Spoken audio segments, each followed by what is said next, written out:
Hello நண்பர்களே, நான் இன்றைக்கி உங்களுக்கு ஒரு கதை சொல்ல போகிறேன். அந்த கதையை கேட்டு நல்லா ஷேர் பண்ணுங்கள், சப்ஸ்கிரைப் பண்ணுங்கள், என்ஜாய் பண்ணுங்கள். வாங்க கதைக்குள்ளே போயிடலாம். கதையோட தலைப்பு என்னென்னா, தன் வாயால் மரணம் அடைந்த நண்டு. ஒரு பெரிய ஏரி. அந்த ஏரி அதில் நண்டு, மீன், பாம்பு, தேள் எல்லாம் நல்லா சந்தோஷமாக வாழ்ந்துக்கிட்டு இருந்தாங்க.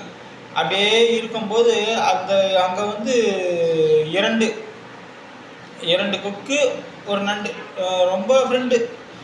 அவங்க எப்போ பேசுகிறது, அப்புறம் மலையிலேருந்து வர்றது, அவங்க கூட விளாடுறது, அப்புறம் அவங்க மேலே ஏறி உட்காந்து பறந்து போகிறது, சுற்றி வர்றது, இப்படியே இருந்துட்டு இப்படியே நாட்கள் போய்கிட்டே இருக்கும்போது மழை பெய்ச்சிருச்சு.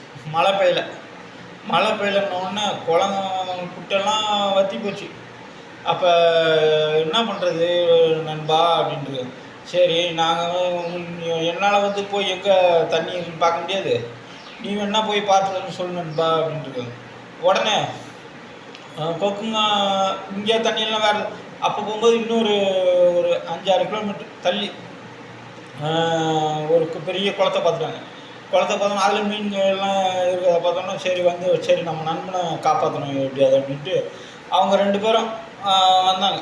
வரும்போது அங்கே நண்பாவா அப்படின்னு இந்த மாதிரி வேறு ஊரில் ஒரு குளத்தை பார்த்தோம்.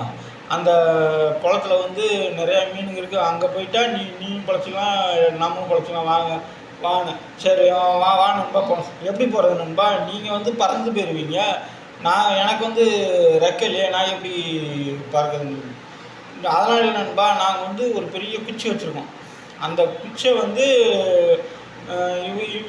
நானும் என் மனைவியும் பிடிச்சிக்கிறோம். நீ அந்த குச்சை நல்லா கெட்டியாக பிடிச்சிக்கிட்டு அந்த குளம் போகிற வரைக்கும் நீ எது நடந்தாலும் சரி, நீ வாய் மட்டும் திறந்துடக்கூடாது நண்பா அப்படின்ட்டு. நான் கிளியாக பார்க்க போகிறேன்,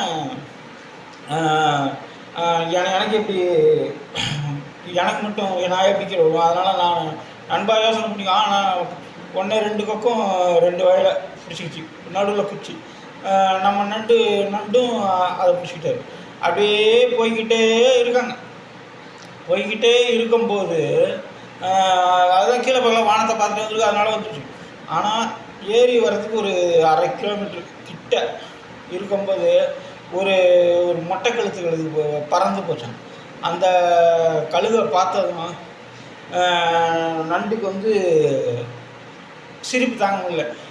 அங்கே பாரு, அது அங்கே பாரு, ஒரு மொட்டை கழுகுன்னு வாயை தொடங்குங்களா, அது அங்கேருந்து உயரத்துலேருந்து கீழே செத்து போச்சு.